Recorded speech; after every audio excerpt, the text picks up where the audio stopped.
Assalamualaikum warahmatullahi wabarakatuh. Perkenalkan, nama saya Rizka Amelia dengan NPM S1D023023 dari Program Studi Agribisnis. Baiklah, di sini saya akan memenuhi tugas mata kuliah dari Ibu Rida Rizky Nopanda ASE MSI pada mata kuliah pemasaran produk pertanian.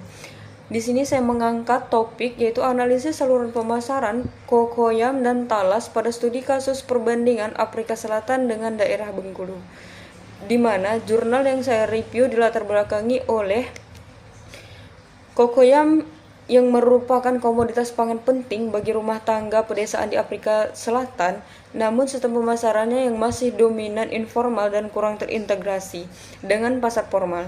Literatur pembangunan sering mendorong integrasi petani kecil ke rantai nilai formal, tetapi jurnal ini mempertanyakan asumsi tersebut.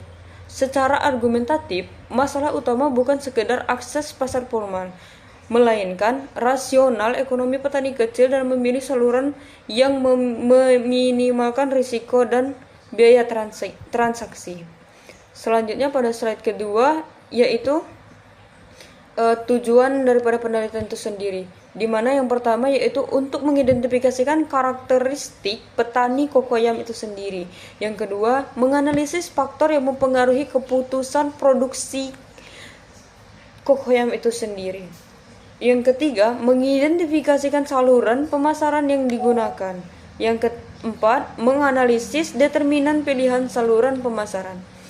Pada slide ketiga yaitu metodologi penelitian, di mana penelitian Christopher pada tahun 2021 dalam Journal of Agribusiness and Rural Development menggunakan pendekatan kuantitatif dengan analisis deskriptif dan regresi multinomial logit.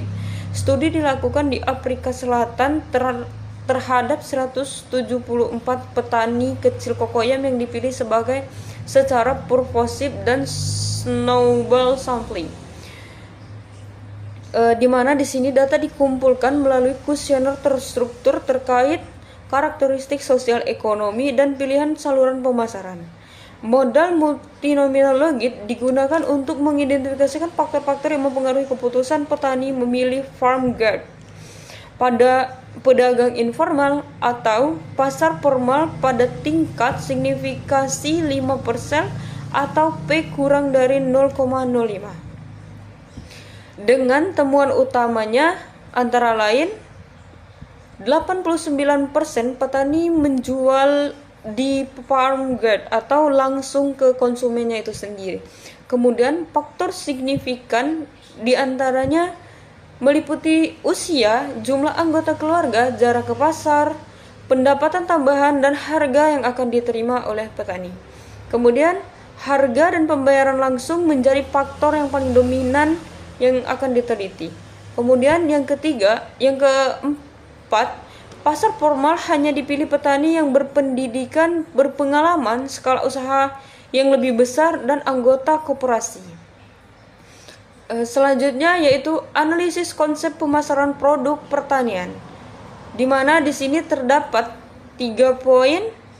Di antaranya yang pertama, struktur pasar dalam penelitian di Journal of Agribusiness and Rural Development menunjukkan pola persaingan monopolistik informal, di mana banyak petani kecil menjual produk serupa namun melalui hubungan sosial yang berbeda. Aktor yang terlibat meliputi petani kecil, konsumen langsung, pedagang informal, grosir, dan supermarket. Dominasi penjualan farm gate mencerminkan pasar lokal yang berbasis kepercayaan dan kedekatan sosial.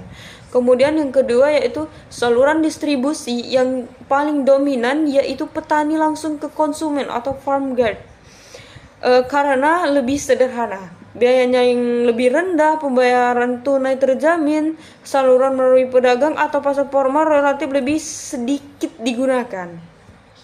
Kemudian untuk yang ketiga yaitu fungsi pemasaran yang paling menonjol adalah fungsi pertukaran atau transaksi dan penentu harga, sedangkan fungsi fisik dan fasilitatif masih terbatas.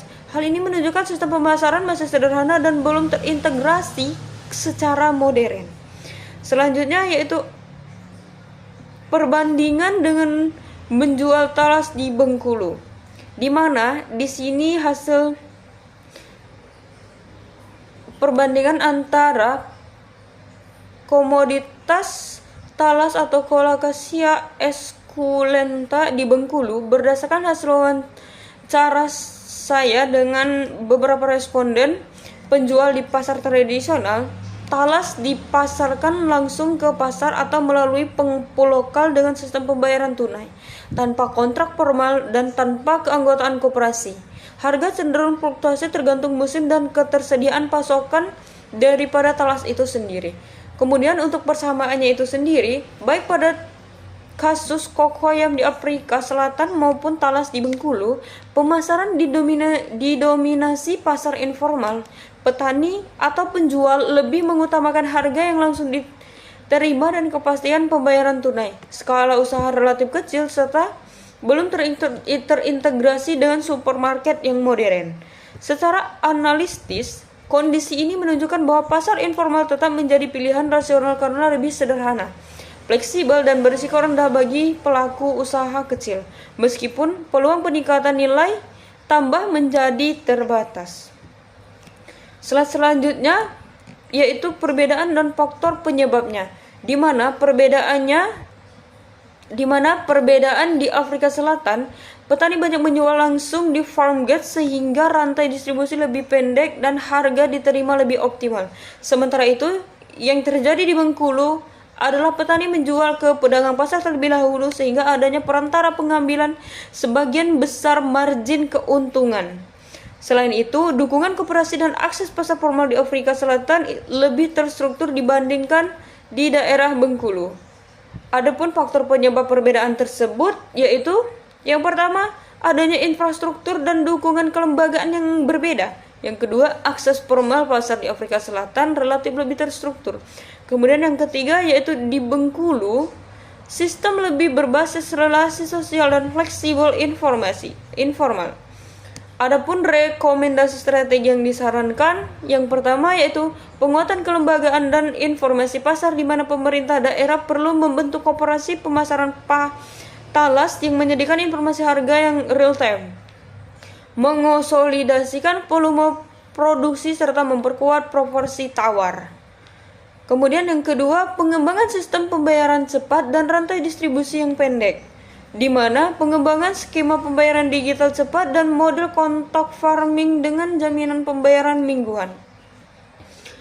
Dari materi yang telah saya sampaikan atau dari hasil review saya mengenai jurnal dan perbandingannya terhadap petani atau penjual talas yang ada di daerah sekitaran kota Bengkulu, dapat disimpulkan bahwa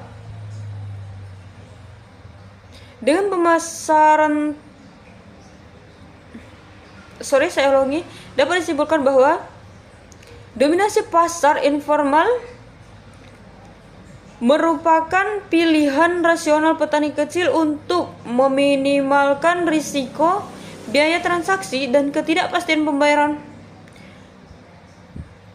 Faktor seperti harga, jarak pasar, skala usaha, dan akses kelembagaan memengaruhi keputusan pemasaran, sehingga integrasi ke pasar formal hanya akan efektif jika didukung oleh jaminan pembayaran, efisiensi biaya, dan penguatan kelembagaan terhadap petani itu sendiri.